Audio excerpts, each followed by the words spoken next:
Екінші мысалға қарайтын болсақ, бізге үшбұрыш берілген АБЦ-да түрі анықталмаған.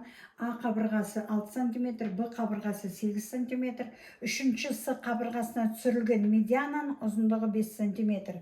Есепте екі шарт бар. Бірінші гипотенузаны табыңдар, екінші үшбұрыштың ауданын табыңдар. ОБТ-да бірінде үшінші қабырғасын тап десе, екіншісінде үшбұрыштың ауданы тап деп келуі мүмкін. Мынау біздің есептің сызбасы. Енді шешуінде біз медиананың ұзындығының формуласын қолданамыз. С қабырғасына түсірілген медианамыз біздің формула бойынша 2-ден 1 түбір асты 2 еселенген А квадрат қосылған 2 еселенген Б квадрат минус С квадрат формуласымен есептеп табылады. Енді орнына қоямыз. С. Мына медиананың ұзындығы бізде 5-ке тең. 2-ден 1 түбір асты 2 көбейтілген 6-ның квадратына қосу 2 көбейтілген 8-дің квадратына минус С квадрат.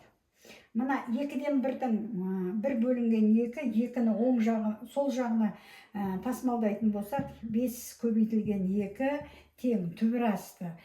Мынау 2-ні жақшаның сыртына шығарып жіберсек, 6-ның квадраты 36, қосу 8-дің квадраты 64, азайтылған С квадрат дейді. Енді қарап тұрсаңдар, 10 тең, мына жерде түбір асты 2 көбейтілген 100 минус С квадрат. Енді мына түбірді жоюымыз керек. Ол үшін екі жағында өрнектің квадраттаймыз. Сонда 100 тең болады 2 көбейтілген 100 минус С квадрат. С квадрат пен 100-дің орындарын алмастырамыз. С квадрат тең болады 200-ден азайтылған 100.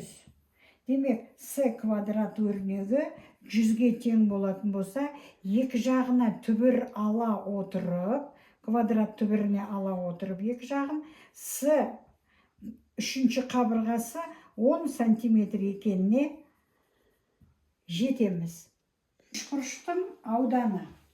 Егерде бізде А қабырғасы 6, Б қабырғасы 8, С қабырғасы 10 болған жағдайда біз жалпы үшбұрыштың периметрін табамыз.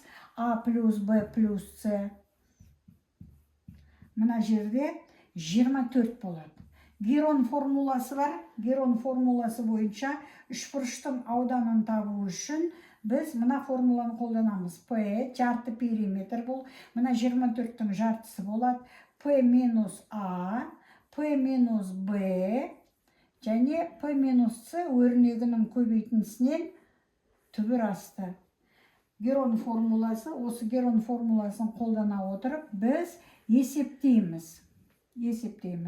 Мынау 24-тің жартысы 12, 12-ден 6-ны алатын болсақ 6, 12-ден 8-ді азайтатын болсақ 4, 12-ден 10-ды азайтатын болсақ 2 болады.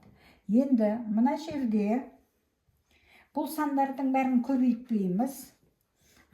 Наоборот, кіші көбейткіштерге жіктеп тастаймыз. 12 дегеніміз alt жердегі 2, 6-ның өзі қалады, 4 көбейтілген 2. Енді қараңдар, мына 2, 6, 36, 36-дан 6 шығады. 2 мен 2, 4, 4 жердегі 4-дің 16, демек 16-дан 4 шығады. Біздің үшбұрышымыздың ауданы 24 см квадрат.